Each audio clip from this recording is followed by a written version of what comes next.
ব্যক্তিকে আমি রিজেক্ট করেছি। রিজেক্ট। আমার কি নারী হিসেবে সেটার অধিকার নেই? আমার নাম মেঘনা আলম। আমাকে এই হয়রানি থেকে মুক্ত করেন। মানুষ এখনো বিচার ব্যবস্থায় ঢুকে নষ্ট করছে।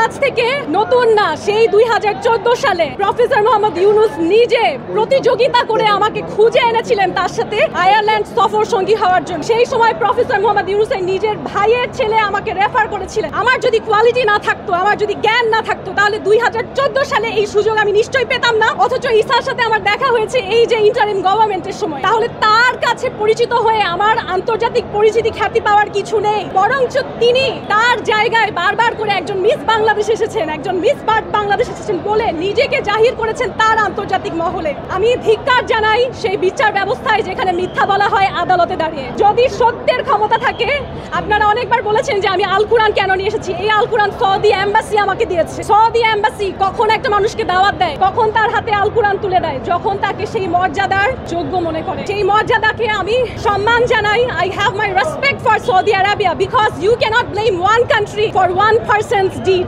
যদি ঈসা আল দুহাইলানের মধ্যে 0.1% ও হিউম্যানিটি বলে কিছু থাকে, আমি তাকে অনুরোধ করব আমাকে এই হয়রানি থেকে মুক্ত করেন। সেরকম একজন সেক্সুয়াল অফেন্ডার আমার দেশকে বিদেশে রিপ্রেজেন্ট করে, আমার বিরুদ্ধে মিথ্যা মামলায় সে লেখে, কেমন করে সম্ভব হয়? কারণ আমার দেশের শাসন ব্যবস্থা, সরকার তাদেরকে এখনো নিয়ন্ত্রণ করছে সেই স্বৈরাচারী শক্তি। কারণ ডিজি শফিকুর রহমান সেই হাসিনার আমলে নিযুক্ত একজন ব্যক্তি, তারা এখনো সেই স্বৈরাচারী বিভিন্ন ট্রিক্স ইউজ করে এই সরকারকে মিসগাইডেড করছে। আমি দেখেছি যে শুরু থেকে যে ডিএমপির স্টেটমেন্টটা ছিল, আমাকে নিয়ে বলা হয়েছিল মেঘলা আলম। আদালতে এসে শুনি পিপি বলছেন মেঘলা আলম। আমার নাম মেঘনা আলম। বাংলাদেশ সুন্দর দেশ, নদী মাতৃক দেশ, আমাদের সংস্কৃতি, আমাদের এনভায়রনমেন্টের সাথে এই মেঘনা নামটা জড়িত। অথচ এই নামটা তারা উচ্চারণ করতে পারছে না, লিখতে পারছে না। এত ইনভেস্টিগেট করে আমার পরিচয়ই যদি না জানে, তাহলে আমার অন্যায় তারা কিভাবে বুঝবে, কিভাবে ইনভেস্টিগেট করবে? আমাকে পরিচয় দিচ্ছে মডেল, অথচ আমার প্রফেশন হচ্ছে রাজনৈতিক প্রশিক্ষক। আমি শুধুমাত্র যে মিস বাংলাদেশ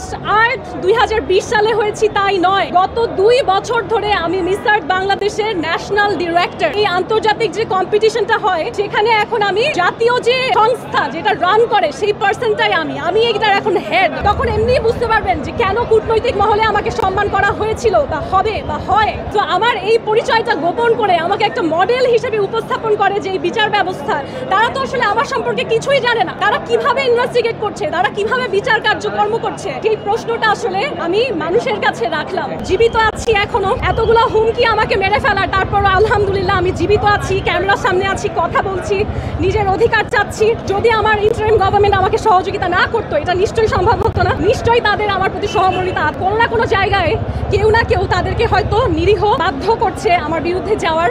এবং আমি চাই যত দ্রুত সম্ভব সেই মানুষগুলোকে আইডেন্টিফাই করে তাদের বিরুদ্ধে ব্যবস্থা নেওয়া। আপনারা ন্যায় বিচার প্রতিষ্ঠা করুন, আমার মৌলিক মানবাধিকারটা আমাকে দিন। কিন্তু আমি আজকে অবাক হয়েছি যে আদালতের ভেতরে যেখানে আসলে শাসন ব্যবস্থা চলে, সেখানে কেমন মিথ্যাচার হয়। আমার সাথে অলরেডি হচ্ছে যিনি ইনভেস্টিগেশনে আছেন সেই ব্যক্তি খুবই ভদ্র একজন মানুষ, ডিবির একজন পার্সন, তার সাথে আমার কথা হয়েছে। তারা আমার যে ফোন এবং ল্যাপটপ আছে সেগুলো অন করতে পেরেছে, চার্জ দিতে পেরেছে, আমার কাছ থেকে পাসওয়ার্ড জেনেছে, আমাকে জানিয়েছে যে আমরা আপনার ডিভাইসগুলো ওপেন করতে পেরেছি। অথচ আজকে আদালতে শুনলাম যে আমার দিক থেকে নাকি পাসওয়ার্ড চার্জার দেয়া হয়নি। মানে এটা আসলে কেমন মিথ্যাচার। এবং আমি আমার ডিভাইস ফেরত চাই, আমি কেন দিব না পাসওয়ার্ড? আমি চাই, আমার প্রয়োজনে, আমার কাজের জন্য প্রয়োজন। এই 2025 সালে কেন বলা হবে যে সৌদি আরবের কোনো এক প্রভাবশালী ব্যক্তির ইশারাতে আমার দেশের ন্যায় বিচার বন্ধ হয়ে থাকবে? এটা তো হতে পারে না। এবং সেই ব্যক্তিকে আমি রিজেক্ট করেছি। রিজেক্ট, এটা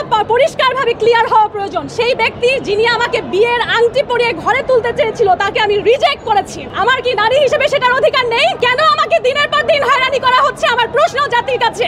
এখন পর্যন্ত আমাকে তারা মৃত্যুর হুমকি দেয়। তারা আমাকে বলে আমার সরকার নাকি ওয়াদাবদ্ধ হয়েছে আমাকে মৃত্যুদণ্ড দেওয়া হবে। কিভাবে আমার সরকার সেই ওয়াদা করে বিদেশি মানুষের কাছে, আমি জানতে চাই। এখন পর্যন্ত ইনভেস্টিগেশন রিপোর্ট আসেনি আদালতে। কেমন করে আদালতের শাসন কার্য শুরু হওয়ার আগেই তারা আমাকে রায় জানাচ্ছে বিদেশ বসে?